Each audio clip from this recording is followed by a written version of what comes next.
السلام علیکم۔ کراچی میں لرزہ خیز واقعہ، پولیس نے گھر میں 17 سالہ لڑکی کے قتل کا معمہ حل کر لیا، قاتلہ مقتولہ کی ممانی نکلی، تہلکہ خیز انکشافات سامنے آ گئے۔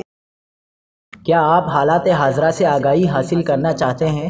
خبر کے پیچھے چھپے اصل حقائق جاننا چاہتے ہیں تو ابھی سبسکرائب کیجئے جلمل پاکستان کو اور ساتھ ہی گھنٹی کے نشان پر کلک کر دیں۔ آپ کو بتاتے چلے کہ کراچی میں تھانہ پی آئی بی کالونی کی حدود میں 17 سالہ لڑکی کے قتل کا معمہ حل۔ فہد علی نے گھر میں ڈکیتی کے دوران بہن کے قتل کا مقدمہ درج کرایا تھا۔ پولیس کا کہنا ہے کہ مقتولہ کی ممانی مہناز عرف ببلی نے جرم کا اقرار کر لیا۔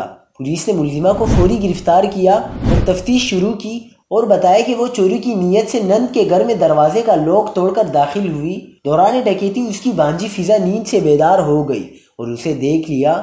مقتولہ کے جاگنے پر ملزمہ نے ہتھوڑے سے اس کے سر پر وار کیے اور گلا گھونٹ کر قتل کیا۔